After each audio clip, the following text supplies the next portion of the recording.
What is going on, everybody? And welcome back to the final word with MattyB here on the It's a Wrap Sports Network with your boy MattyB on the call. Welcome back to your most influential hour of your Philadelphia sports day, your most beneficial hour of your Philadelphia sports day, and the truth and consequences hour of your Philadelphia sports day. All that and a bag of chips here on the program. As we're back for another broadcast week, back on the air. It's Sunday night. It's October the 20th. It's 2024. And I guess let's get it going right off the bat. We got tonight on the program. I got to give it to them. 28-3 decimation of the New York Giants by the Philadelphia Eagles today at MetLife Stadium. Saquon Barkley accounting for 187 total yards of Eagle offense. The offense at times wasn't necessarily pretty, but they didn't have to be because they basically took exactly what the Giants were giving them, and that was allowing Saquon Barkley to run roughshod all over MetLife Stadium. And I know we anticipated, as an Eagle fan base, we anticipated a big game from Saquon. I know that the coaches, obviously, with their game plan, anticipated using Saquon Barkley as a feature in this offense. I know the New York Giants fans were anticipating seeing Saquon handle the football a lot for the Philadelphia Eagles today. It seemed like everybody out there knew that Saquon was going to be a focal point of the Philadelphia offense, with the exception of the New York Giants. They obviously were taken by surprise by the use of Saquon Barkley and the effective use of Saquon Barkley because they had no answers for him at all throughout the day, and he ran roughshod. Being, as I mentioned, week in, week out, as every bit advertised as he has been for this team this year. The Eagles put in their first complete game since, when I say complete game, I guess you can use complete game as a metaphor here or as an analogy here, what the Eagles did. But to be honest with you, since November 26, 2023, which, as you guys remember, was the Buffalo game last year, this was the first time I've seen the Eagles play like a team that resembles a Super Bowl competitor. This is the first time I've seen the Eagles play like a team that resembles everything that this fan base expects from the Eagles. Now, we're going to discuss tonight, maybe it's not necessarily time to go get your spot on Broad Street, but, a win's a win. Actually, I can't say that tonight. I cannot say a win is a win is a win. This was a domination. And as I said, this was the first time since last November that you can kind of say that about this team and how they played. We also got some ALCS, NLCS check-in to do tonight. We got one half of the World Series, folks. One half of the World Series has been determined. We also got some Flyers talk to get into. Not a good night, not a good opening night in South Philly for the Flyers as they fell short to the hands of the Vancouver Canucks 3-0. And then we got a new segment we're going to debut on the program today. New segment that we're going to do nightly. That's right. And I'll get to that segment as we move on into the show. And, of course, your day in Philadelphia sports history. All that over the next hour and, say, few minutes, and we'll get from there. So let's get it rolling, shall we? Let's check the big board. So somebody by the name of Freddie Burns is checking in saying QB play was still meh. It was, Fred. It was very meh, but did it have to be other than meh? Obviously, the game plan was Saquon. And obviously, that's what they were getting. Is there some concerns about Jalen Hurts still as your franchise quarterback to be an elite quarterback? Yeah. And I, before this thing got completely out of hand and I stopped caring about midway through the third quarter, I was tracking some of the offensive maneuvering by this team. Jalen Hurts, or the Philadelphia Eagle offense, only targeted the middle of the field 3 times. Through to the midway point of the third quarter, they only targeted the middle part of the field 3 times with their passes. 3 times. Everything else was off to the side. Everything else was down the sidelines or was a dump off to a screenplay or something like that. They only went to the middle of the field 3 times in the passing attack. 3 times up until it got completely out of control in the third quarter and everybody came out and, Kenny Pickett and Will Shipley were driving the train. But 3 times to the middle of the field is concerning. It's very concerning because I don't think the Eagles can live, or they might be able to live out there, but they're not going to win a Super Bowl by not being able to go to the middle of the field with their offensive attack. And it's not going to happen. And I don't know if this is a Nick Sirianni thing. I don't know if it's a Kellen Moore thing, or I don't even know if it's a Jalen Hurts thing. I'm starting to believe more and more every week that it's not the coach, it's not the coordinator, it's the quarterback that can't do it, and that the coach and the coordinator are trying to give him a game plan that he can do. And that to me is concerning. That's not how you're not supposed to coddle a franchise quarterback, right? You're not supposed to be able to do that. You're supposed to be able to turn this guy loose and let him wreak havoc around the field. But 3 times the Eagle offense targeted the middle of the field with a pass up until the game got completely out of hand. But I'm not going to spend this hour talking about the deficiencies of the Eagles offense. Good point. It's insane not good against good defense. No, it's not, Fred. And we've seen it, and I guarantee you, if you roll the tape, if you look back over the last year's worth of games, because that's, as again I mentioned, November 26th was the last time the Eagles played anything like this, you could probably see a lot of the 50-50 balls. Everything's down the field. Everything's down the sidelines. Nothing is across the middle of the field. And that was what Kellen Moore's offense was supposedly predicated on, was exploiting the slants and all that. Well, they're not doing that. And why? Is it because Nick Sirianni's calling plays because he has an ego problem? Or is Nick Sirianni calling plays because they have a quarterback problem and their quarterback cannot run an offense like that? So as the season develops, we'll obviously get more and more into that.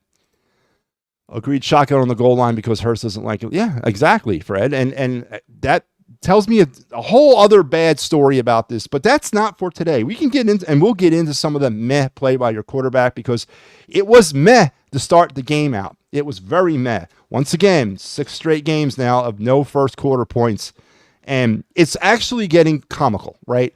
It's getting comical that this team cannot come out and run those 15 scripted plays worth a damn. On the Birds Blast with Kyle Quinn, Kyle mentioned to me that Landon Dickerson was on WIP this week and had mentioned something about the first 15 plays not being necessarily scripted, but being feeler plays, meaning that the team was really kind of looking at what they could possibly get later on in the game versus running a 15 practiced. This is what we've worked on majority through practice this week kind of plays. And I remarked to Kyle that if that is true, and if that is what they're doing, and game by game as we see the futility in the first quarter, it's looking more and more like they're doing something like that. But if they are, that's arrogant beyond arrogant, if that's what they're doing. They're wasting a possession, and they're wasting an opportunity to put points on the board for something that may or may not be there in the third quarter. So that's another thing to keep an eye on. So anyway, we're going to talk Eagles. We're going to talk all that great stuff, but let's get back into what we came here to discuss. Our first thing on the plate is your day in Philadelphia sports history. And this day goes all the way back to the year 1976. On this day, the New Jersey Nets were granted entrance into the National Basketball Association. One of the final holdouts of the defunct ABA merged into the NBA. But immediately as they entered the league, they found themselves subject to some fines by the cross-state rival New York Knicks, who fined the Nets an X amount of money for infringing on New York Knicks basketball territory. And apparently it was upheld by the NBA, and the Nets, who literally had not ever played a game in the NBA, were now subject to this fine that they couldn't pay because they were cap-strapped. They were a new franchise entering the league and all that. So the only thing they could do was trade and get rid of some assets. And the only asset they had on that team that was worth a damn was the face of the ABA in Julius Erving. And he was sent to the Philadelphia 76ers for $3 million in cash, vastly changing the destinies of both those franchises. And that occurred today. The New Jersey Nets entered the NBA, and Dr. J was traded to the Philadelphia 76ers to bail out the Nets, who owed the New York Knicks money for infringing on their NBA territory when they joined the NBA. So there you go. There's your day in Philadelphia sports history. The day the Nets entered the NBA and the day Julius Erving was traded to the Philadelphia 76ers to bail out the cash-strapped Nets. So, again, changing the fates of both franchises drastically for eternity. And that was brought to you by the good folks here over at the It's a Wrap Sports Network. Of course, that is my network. And if you really want to help us out, look down below. And please, if you're watching on YouTube, like and subscribe on YouTube. We are streaming out on multiple different social media platforms. But please, find us on YouTube, like and subscribe our channel to keep it going. We're a fledgling operation that's kind of trying to catch fire. And we need all the help we can get. Also, we have a Facebook page. It's listed down below as well, but we don't have enough followers yet, so we need help there as well. So please follow that. Once we get enough followers, we'll be able to stream through our own Facebook page, but we need help. But let's get back to what we talked about, 28-3 decimation of the New York Giants. Eagles are now 4-2 on the season. Saquon Barkley was, of course, the conversation or the topic of the day. 187 total yards of offense by Saquon. The Giants had absolutely no answers for him. He was on the day rushing. He was 17 carries for 176 yards and a touchdown. I believe passing, he caught two balls for 11 yards. Again, as I said at the opening, everybody knew it. Everybody thought it was going to happen. Everybody anticipated Saquon Barkley being a focal point in the offense, except for the New York Giants. They obviously didn't think that was going to be the case because they had nothing, absolutely nothing for Saquon today, as he was just unstoppable. The longest run of the day was a 55-yard dash, and it bailed the Eagles out from yet another slow start. No points in the first quarter. They ended up putting 14 up in the second. And now for the season, a little stat pack information here for you. With the Eagles 14 points in the first half, they've now scored 55 first half points on the season, 9.1 average points the Eagles are scoring in first halves of games this year. Less than 10 points this team is scoring in the first half of games. They put up another 14 in the second half for 79 points now, 13.1 points on the season in the second half. That's obviously got to get a lot better. But today went a long way in that. Jalen Hurts on the day, 10 for 14, 114 yards, 1 touchdown, no interceptions, was sacked 4 times for 36 yards when he did get sacked. Kenny Pickett came in relief duty there at the end of the third into the fourth. He was 0 for 1 with no yards, and he was sacked 1 time. So Kenny Pickett getting some of that rust knocked off. Offensively, it was a one-man show. And that's all it really needed to be. A.J. Brown chipped in a little bit, 5 receptions for 89 yards and a touchdown. Again, a sideline 50-50 type ball that he was a beautiful throw, though. Got to give Jalen the credit there. It was a beautiful throw, beautiful catch, throw, run for the touchdown. And that was A.J. Brown. Devontae Smith, really my pick as the game MVP. It wasn't really much part of the offense. It was multiple run. And why not? The Giant offense or defense had absolutely no answers for Saquon Barkley today, as the Eagles did pretty much whatever they wanted to do offensively when it came to the run game. Some of the things, though, offensively that you can pull out of this game that are still worrisome, and I mentioned one earlier to Fred. All but when they did throw, the 14 pass attempts that Jalen Hurts did make on the day, all but 2 of them were to the middle of the field. So everything was on the sidelines. Everything was off to the side. Why can't this team attack the middle of the field? And again, as we get deeper into the season and we start playing stiffer competition, because we're going to address that here in a second too, they're going to have to be able to use the middle of the field. And they didn't do that again this week. And I have a feeling, and I'm going forward, I'm going to keep an eye on that too, but I have a feeling if you go back and look at the tape from previous weeks, you're going to see a similar trend. This team does not attack the middle of the field for some reason. Is it because Jalen can't understand how to run an offense that predicates the middle of the field? Does he not know what the defense is throwing at him at the middle of the field? All those things are a little concerning. And the quarterback play from the offense perspective today was meh. But did it have to be anything more than meh? The Giants gave Eagles what they took. They took the run and they exploited it all over the place en route to a dominating win. The game was over in the third friggin' quarter. And it's been a long time since we could say something like that about an Eagles football game. What is it, the first time they've won a game by more than 10 points since last year? It was a needed win. It was a needed win with style points. It was all those things. It was a huge 3-game swing in the standings. It was obviously a overall game, a head-to-head game between the Eagles and Giants, and then or not the head-to-head, but a conference game and a divisional game, as they're trying to keep pace with the Commanders, who just don't seem to want to lose. But yeah, so offensively, Saquon was the man. Nobody else was the man, but no one else had to be the man. So I am not going to sit here and spend much time getting into the X's and O's of the Eagle offense. They exploited what was given to them, and they took care of their own business. Gave up those 5 sacks, or 4 actually, when the game counted, and they had still an aversion for going to the middle of the field, which they're not going to be able to run away from that forever. On the defensive side of the ball, it seemed like everything that we've been waiting for as Eagle fans from all of our draft pick players, especially those Georgia Bulldog players, kicked in for one game, or, really kicked in for one game. Eagles got to Dan Jones 8 times today, sacked him 8 times for 62 yards. They were just harassing the hell out of Dan Jones, as I mentioned. Jalen Carter, Nolan Smith, Nakobe Dean, even Jalix Hunt got into the game there at the end and got into the action with the sacks. Just tormenting. Josh Sweat was recipient of a sack.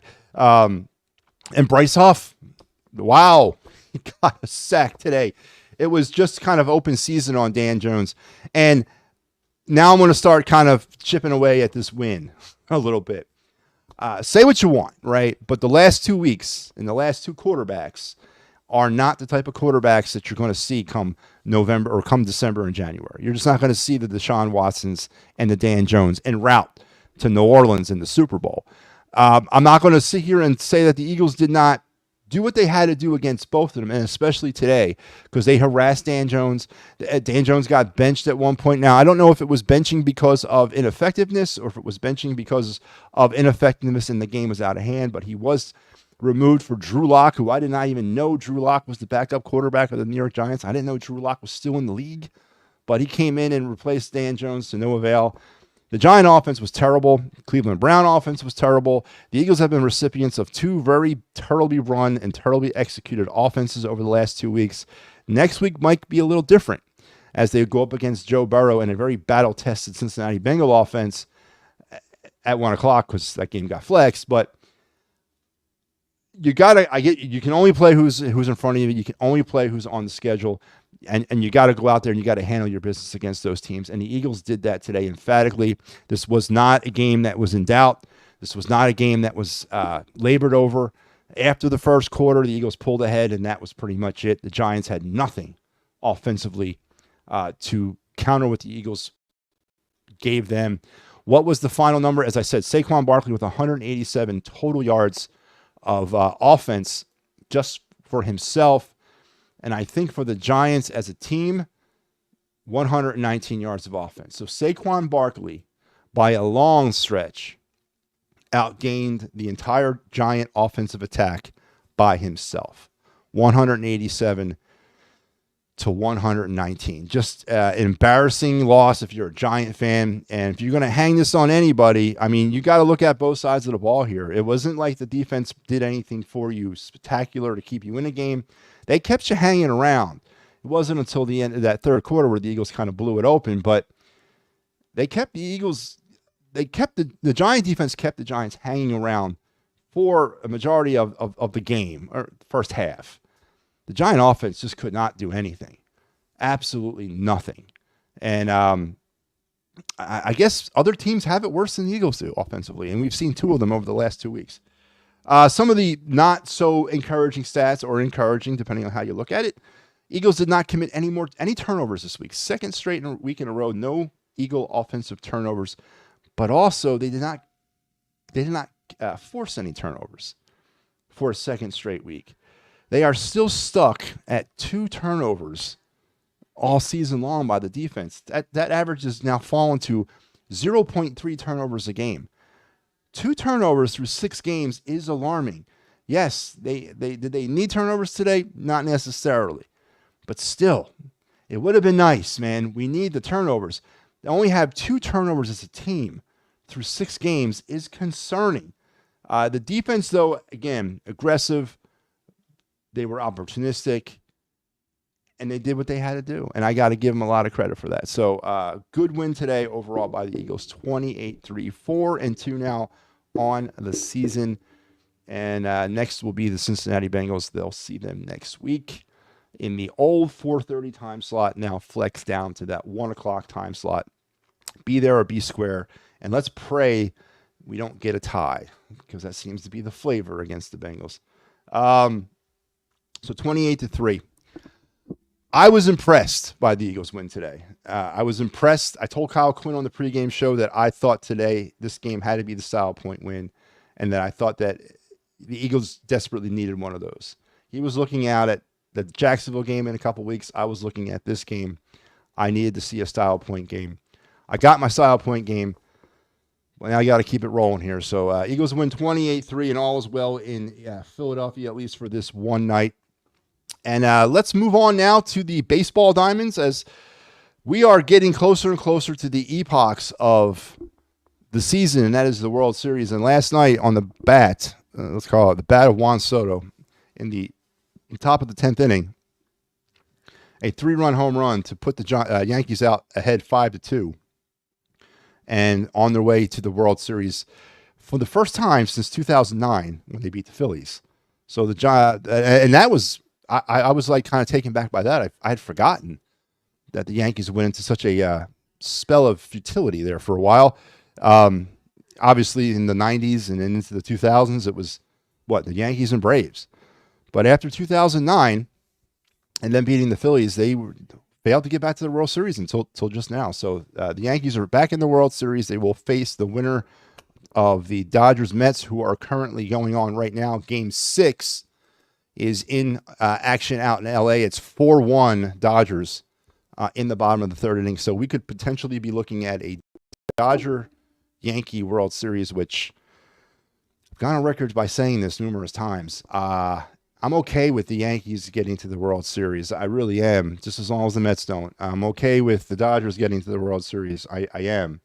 I just was not okay with a Subway Series, and hopefully tonight the Dodgers can put the Mets down and we can get on. I get on my life. But there you have. You're looking at the ALCS and NLCS. The World Series, by the way, will start Friday. I'm not really sure. I have not done the homework. I don't know who has a better winning percentage against. Who had a better one? I think it might have been the Dodgers. So if the Dodgers advance, I think the World Series will open in LA, and we'll go from there. So, but that's your look around the NLCS and the ALCS on this Sunday night. The big story, of course, here in town is the Eagles' dominating victory over the New York Giants, and how Saquon Barkley pretty much was unstoppable. I mean, purely unstoppable. I've never seen a running back carve up a team like that in a very long time. And I don't remember the last time. I think maybe Shady McCoy was the last time an Eagle running back did that to a team. So it was very good to see. And, of course, all the underlying emotional stuff that went along with Saquon's return to New York today. Good to see him kind of put all that to bed. Good to see him kind of not redeem himself, but I guess seek revenge in a certain way against the Giants.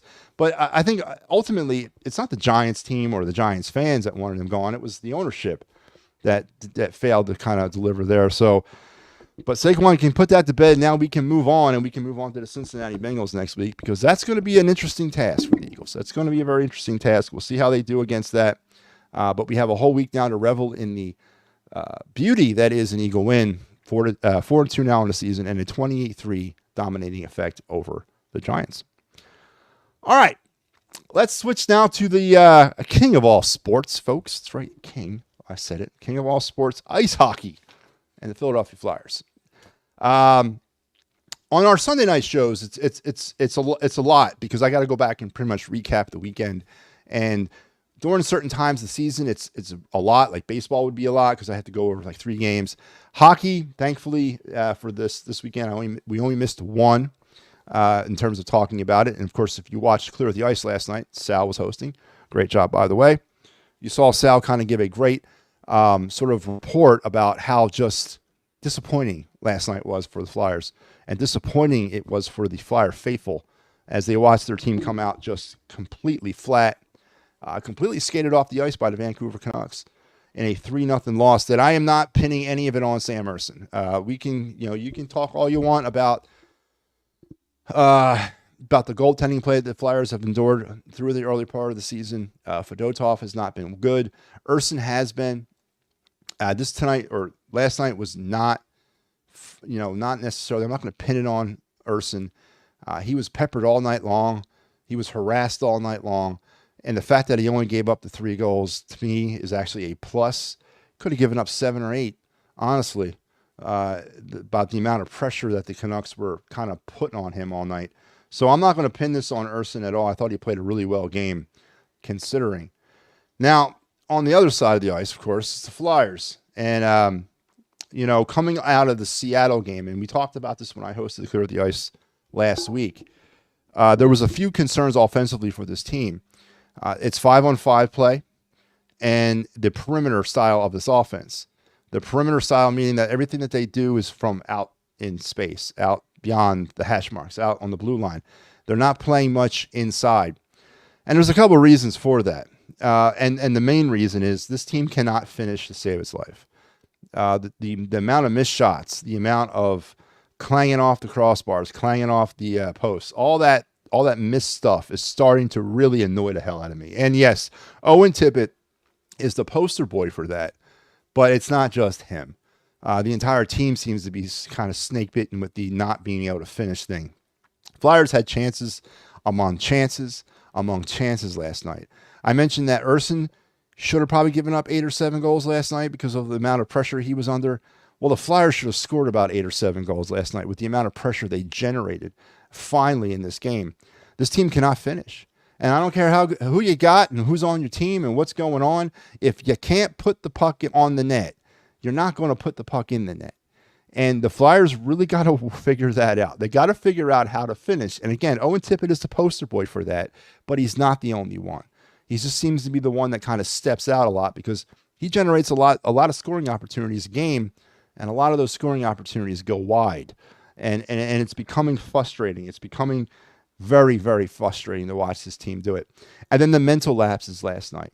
The scoring a goal right off the face-off.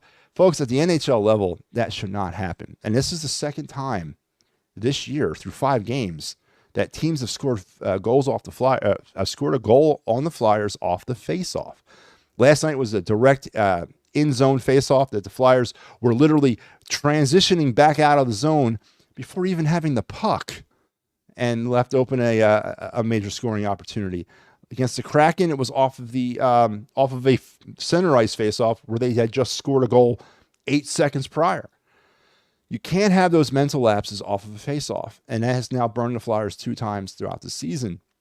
The play of Jetlichenko off the puck and on the puck last night is extremely disappointing. Jetlichenko, as we are moving through each game here, is seemingly acting or looking like he's completely lost. He's completely out of his league. And I don't know where we go with that. I highlighted some issues with him in the Seattle game. Some goal-scoring opportunities that he was victimized for because of his defensive play. Talked about his play in the Vancouver game last week, led to a goal-scoring opportunity and a goal. These things are starting to mount up, and he's not doing anything offensively right now to kind of offset that stuff. So, we're going to get through this Jetlichenko experiment one way or another, and they're going to have to make a decision on him here in about 5 games. Now, whether or not he makes it those 5 games or if they pull the plug on it before then, I don't know. But so far, not good for what Jetlichenko showed in the promise coming out of camp. Would I be upset if they kept him here? No. Would I be upset if they sent him back down? No. So we'll see. We'll see how Jetlichenko kind of pulls himself out of that. Sean Couturier had a very strong game last night off the puck. He had a very strong game in Seattle off the puck. Offensively, Sean Couturier seems like his skills are gone, but off the puck, he is still producing, and he's still being the leader, and he's still playing hard. Now, whether or not that's going to be good enough for a team in the second year of a rebuild, and I don't know where you go with that. He is the captain. You need that voice. You need that leadership. You need that mentor. You need that veteran. But he's had really productive games off the puck the last 2 games. But the Flyers need offense, man. They got to get some offense, and especially on 5-on-5. Their 5-on-5 offense has not been consistent at all. They've been living on special teams. But and last night they couldn't generate any power play goals, 0 for 3.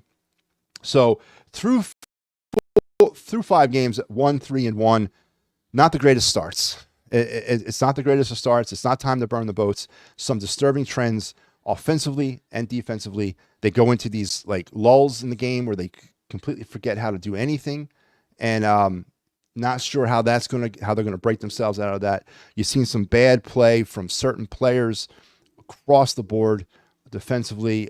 Travis Sanheim, who, let's face it, I know he's an offensive defenseman, but every night this guy pisses me off about something else, and his play hasn't been well. It's just been it's not been encouraging for the Flyers as they've started the season. And again, they got to finish, and part of finishing, again, a big part of finishing is getting a friggin' puck on the net and then creating either a goal or a rebound and another goal opportunity. And they're just not doing it. They're just not doing it enough. And they're just not doing it enough. And it's distracting, and it's frustrating. A lot of high expectations for this team coming out of camp, and obviously maybe they were misplaced. Maybe they are what they are. They're still years away. They are still not a complete team. Yeah, we'll see. But Flyers 1-3-1 as they will get ready for Washington on Tuesday night. I have the call on Clear the Ice on Tuesday. Sal will be back on Wednesday as we continue to bring you the greatest in Flyer post-game entertainment this side of the Mississippi River. And if somebody's doing it on the other side of the Mississippi River, I want to see the show. But there you have the Flyers, and there you have your check-in around most of the major sports here tonight in the Delaware Valley. Big story, of course, is your Eagles, 28-3 winners. And as we go to 4-2 now, and as we look ahead at Cincinnati, we look ahead at Jacksonville, is this enough to propel the Eagles back into contention? Is this enough to propel the Eagles back into a place where they feel that they've belonged all along, or is this just fool's gold? And obviously, as we move through this, we'll find out. But yeah, looking good so far. Looking good over the last 2 weeks as the Eagles have beat up on some pretty bad offenses. But they did it. They did it. The defense came to play today. Saquon Barkley came to play today. Vic Fangio brings the pressure. But here's the thing about Fangio and the pressure. Again, it's got me thinking.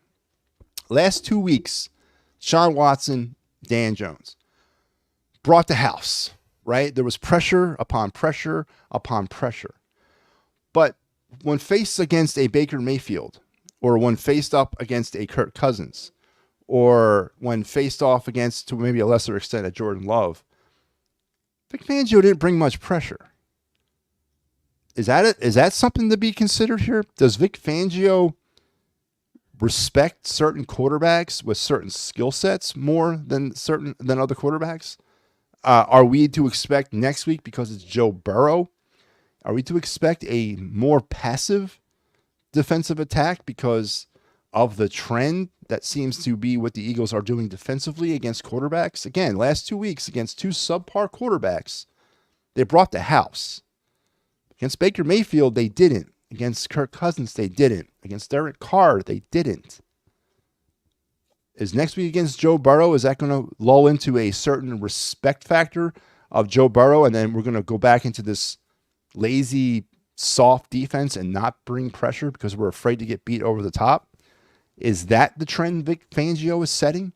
That we can beat up and we'll pressure and we'll get in the face of subpar quarterbacks, but when you come at me with a mediocre to above average, or mediocre to slightly above average quarterback, we're not going to pressure?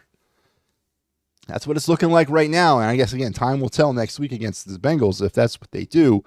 But interesting point. I took a lot of stuff out of this game. This game for me today was very telling for the Eagles moving forward. The not attacking the middle of the field situation. The situation with Vic Fangio and potentially not blitzing or not bringing pressure against really good quarterbacks, but yet sending the house against really bad quarterbacks. We're not going to be facing Dan Jones and Deshaun Watson come playoff time. We're going to be facing those elite quarterbacks around the league. They are going to have to figure out a happy medium here. And maybe they're waiting for their secondary and Sidney Brown to come back and Keely Ringo to get some more reps. And what's his face? John, what's his name? The kid from Iowa, Cooper DeJean. Maybe they're waiting for all those guys to kind of figure out their roles before he decides to send the house. But another interesting trend that might be developing here with the Vic Fangio defense. But the play of Saquon Barkley offsets all that today. 187 total yards, complete domination, outgained the entire Giant offensive attack. Giants had 119 yards as a team, and Saquon had 187 yards by himself. Just dominating and impressive. So 28-3, and I'm sure we're going to get into more conversations throughout the week about the Eagles. Quarterback play, as Freddie Burns brought up earlier in the chat, was meh, was okay, was not elite level. It's not $1.6 million a game for me, but he did what the Giants gave him today, with the exception of attacking the middle of the field, which again was a big thing for me. So we'll see. We got out of that with a win, and we did not. I said it earlier, and I caught myself, but we did not get out of there with a win as a win as a win. We got out there with a dominating win, and it was encouraging. But is it something solid? Is it something you can build upon, or is it pyrite? Is it that fool's gold that's going to dissolve in the face of real competition? But for at least the last 2 weeks, the Eagles have been the better of the competition. 4-2 now on the season as they're battling the Commanders in the NFC East. We discussed a little bit about the ALCS, NLCS, and one final word about the Yankees, and I'll move on from the Yankees because I hate the Yankees. I hate New York sports. I hate New York baseball. I hate it all. You got to tip your cap to Judge, Stanton, and Soto. You got to tip your cap to them because those are the three power hitters. Those are the three faces of that team. And when the spotlight was on them in the ALCS, boy, they shone bright. And Kyle Schwarber, Bryce Harper, JT Realmuto, and Trey Turner need to take note because that's how you do it. It's not about the struggles because I heard all throughout the season about the Yankees' struggles at times and equating that to making Phillies fans feel better about the Phillies' struggles. But when it matters, when the spotlight is on the brightest, those three players came to play and ours didn't. Phillies players need to take note from the Yankees about that. NLCS tonight is in LA right now. I believe we're going into we're now into the top of the fourth. It is now 6-3 Dodgers as they're looking to close out the Mets and force a Yankee-Dodger World Series where the Yankees could be going for their 28th World Championship and the Phillies are stuck at 2. Tell me where that makes any sense either. But that's what it is. We discussed in depth about the Flyers' slow start and about some of the things about not finishing, about discerning 5-on-5 offensive play, and some of the goaltending woes that have kind of hurt this team early on in the season, and maybe thinking that this team was a little bit more than what they actually are coming into this year. Currently dead last in the Metro, 5 games in. And then we discussed in nauseum your day in Philadelphia sports history was the day that the New Jersey Nets entered the NBA and had to trade Dr. J to the Sixers in order to pay a fine levied against them by the New York Knicks for infringing on their New York basketball territory. And that fine had to be paid by the Nets trading or selling, I guess, Doc J to the Sixers for $3 million in cash, drastically changing the futures of those franchises. We talked about all that great stuff here on the program, man. A busy Sunday, and we are not done yet, folks. We have one more thing to do tonight, and that is we're going to introduce a new segment to the program this evening. Throughout this week, or throughout the weeks, and throughout the days, and throughout the shows, I will provide you a segment. We already do the prospect of the week. When we get more into the NHL draft time and the MLB draft time, we'll do a draft target of the week. And then when we get into spotlight player time again, like the next team would be the Phillies, we'll talk Phillies spotlight player of the week. We'll do all that stuff once or twice a week on this program. But starting tonight and going forward every single night, we are introducing a brand new segment into the show, a nightly segment that I'm really excited about doing. And it is, let's put it up and key the music.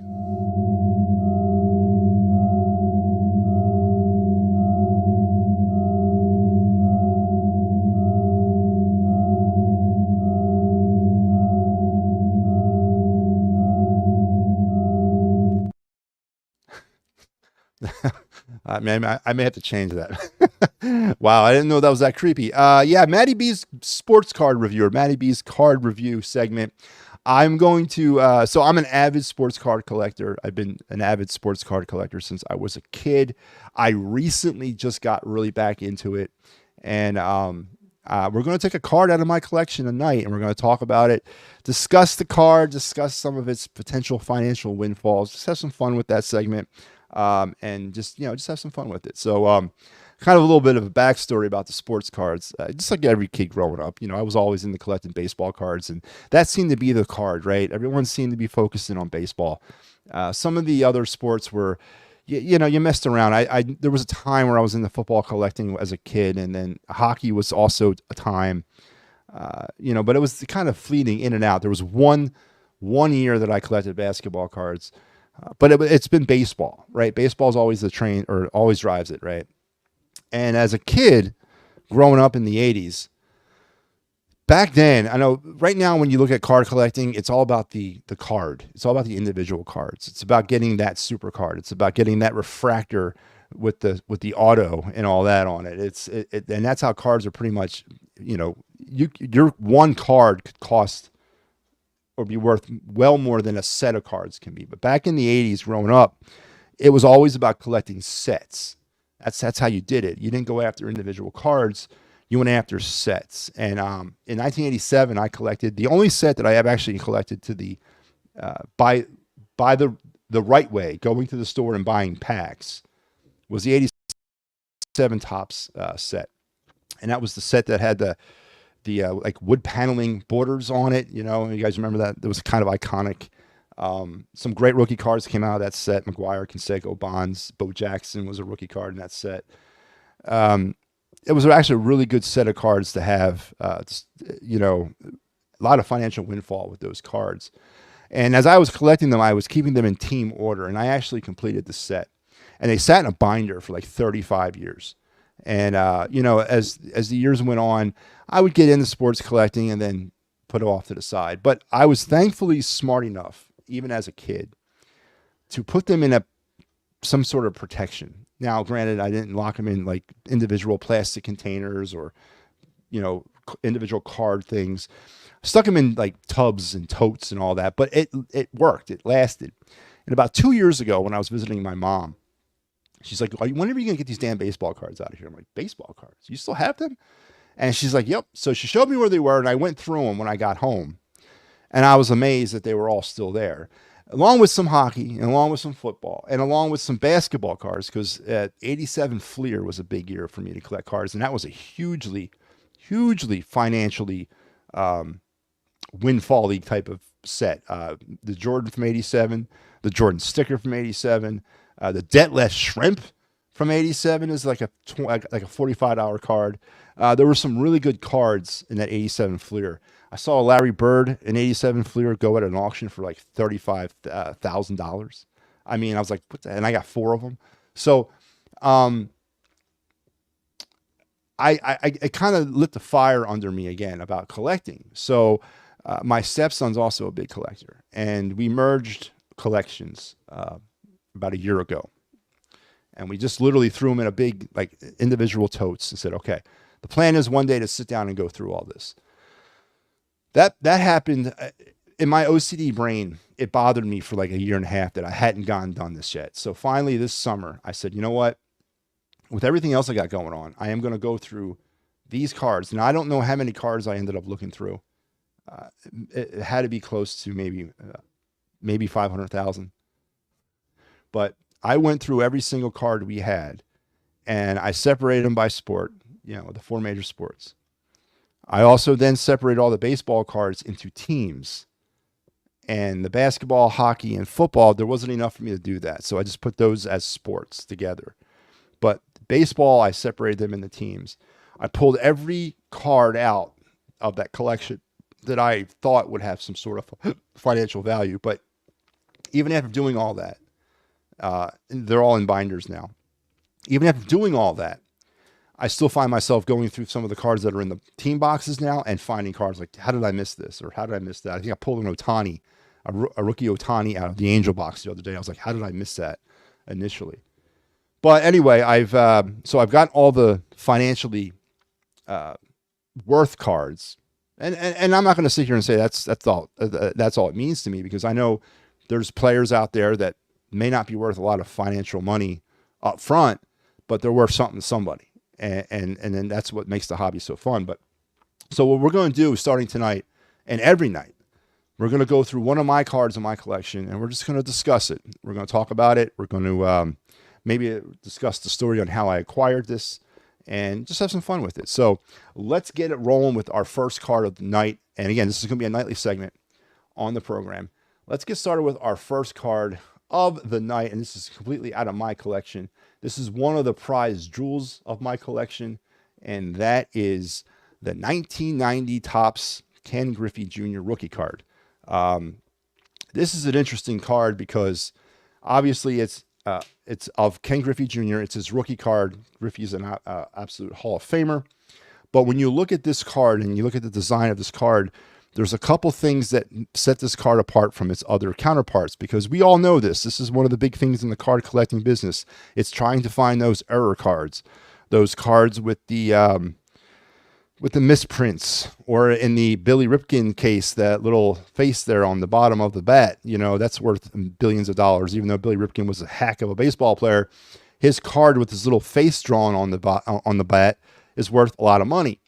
Well, in the Ken Griffey Jr. rookie card, Topps card, as the card you're looking at right now, there's an error card. There's two actual variations of error card that are out there. The one variation has see where it says Mariners up there in that orange font? It has a real deeper Mariner color. That's not because this card is not faded. No, but the cards were made differently, and the Mariners and some of the cards came out deeper, like brighter orange, like deeper orange. And the other error card on this card, or another error card, and it actually comes with the deeper orange color. These two errors come together. If you see there on Griffey's arm there, right, you see his elbow. Well, there's a card out there that has a scab or scar on his elbow. This one does not have it, but I have the one with the scar on it. And there's also another error card that has another player's information on the back. It's got Ken Griffey on the front and another player's information on the back. So there's three variant of error card for this particular card. I have deeper orange and the scab on it. Now this card, and I'm going to take this down and I'm going to show you, that's the card that I have with all the errors on it right there. Financially, there's variant prices of this Griffey card. This is a raw card. Matter of fact, all my cards are raw. None of them have been graded. So I can't sit here and tell you that this is a PSA 10. I can't sit here and look and tell you it's a PSA 9. It's a clean card. The borders are clean. It's centered well. The edges are sharp. I'm going to go out on a limb and say maybe it's a PSA 9. And a PSA 9 in this card it recently sold at auction for about $35,000. With this error, as I mentioned, the deeper Mariner color orange, and there's a scab on Griffey's elbow there. That card recently sold at an auction for $35,000 as a PSA 9. As a PSA 9 straight, like seller's market, this card is worth about $2,000. As a raw card with no errors on it, it's worth about $50,000. So there's obviously a disparity between, PSA 9, PSA 10, and raw, and then error, and then absolute, perfect card. And again, this is the error card, raw with the scab on his elbow and the deeper color in the word Mariner. So that is one of my jewels of my collection. And how I got this card was funny because I was in Cooperstown, New York one day, and if you've ever been to Cooperstown, it's literally like 7 or 8 city blocks. It's a main street. That's all it is. And at the end of the main street, about 8 blocks down, is where the Hall of Fame is. But everything else lining those streets on the way to the Hall of Fame are like ice cream parlors, restaurants, bars, baseball memorabilia, jerseys, card stores, anything baseball and baseball memorabilia is all that's in this town. If you've never been to Cooperstown, I highly recommend it. Well, me and my stepson went into a card store in Cooperstown. It's about a year ago. And we just bought loose packs at 90 tops. And we bought about 5 of them. And this was in the first pack we opened. I opened the pack. It was like the 3rd card in. And that's where we found it. Now, I thought about going right back into the card store and seeing how much I could move it right then and there. I didn't, for obvious reasons. I held on to it, and now part of my collection. But that's the story around how I acquired that Ken Griffey Jr. card. And that's how it happens, man. You open up a pack, and there you find it. You go out there, you buy a couple loose packs of 80 tops, open it up, there's the Ricky Henderson rookie that sold for like 50 grand at auction. So there's my Ken Griffey Jr. Rookie card. That is my first card in the segment of the MattyB card review. And again, we'll do...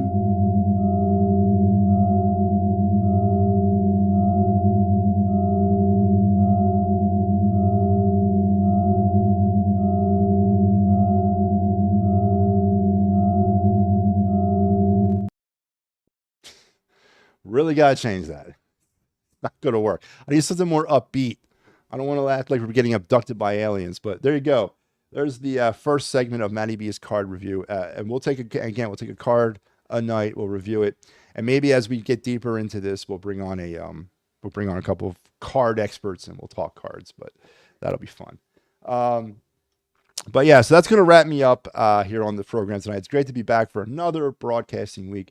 Give you a quick programming note for the week. I will be back tomorrow night at 9 o'clock. I'm going to come at you at 9 this week. We're trying something new. I'm going to see how some things work with this. So I'll be back at 9 tomorrow. Tuesday, there will be no show because I'll be hosting the postgame. Wednesday, I'll come on after the postgame show. And then Thursday, I'll be back at 9 as well. Big news coming down. We're about to add some things, another show to the program, or network, sorry. And we're starting to grow. Starting to get a little bit better, but please like and subscribe on our YouTube channel. Please like and subscribe on all of our social media platforms. Give us a hand. Me and Sauer, there's a lot of work going into this, trying to get this thing going from the ground up, and we need your help. So please help us out. And if you're looking to do content out there, and if you're looking to host a show, give me a holler, and we'll talk. I'm always open to listen. So my email is... my Twitter stuff and my Facebook stuff's all down there. Just hit me up on a DM or hit me up on Twitter and we'll discuss some things. So talked a lot about the Eagles tonight, 28-3 dominating win over the New York Giants, and how it was a breath of fresh air to finally not have to sit here and say it's a win is a win is a win. Saquon Barkley was definitely on display, 187 total yards, outgaining the New York Giant offensive attack that only could muster 119 yards as a team. Saquon got 187 on his own. Quarterback play was still, as Freddie Burns put it, meh. But how much did Jalen really need to do today? He had the nice, pretty throw down the sidelines to A.J. Brown, which was a beautiful, beautiful thrown ball, beautiful route run by A.J. as well. Quarterback didn't have to do much today. It was all on the feet of Saquon Barkley. The defense was hungry, aggressive, pressured the crap out of Dan Jones, got to him 7 times, 8 if you count garbage time, and definitely, once again, made a quarterback look silly out there 2 straight weeks in a row.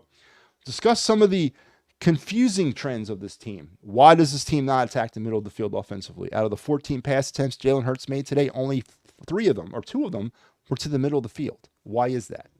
Talked about the Vic Fangio pressure defense. Seems to be only against lesser quarterbacks. They brought the house against Dan Jones. They brought the house against Deshaun Watson. Why don't they bring the house against Kirk Cousins or Jordan Love or Derek Carr or Baker Mayfield? Why are we doing that? Why, or is that a thing? Am I looking too much into that? We talked about that.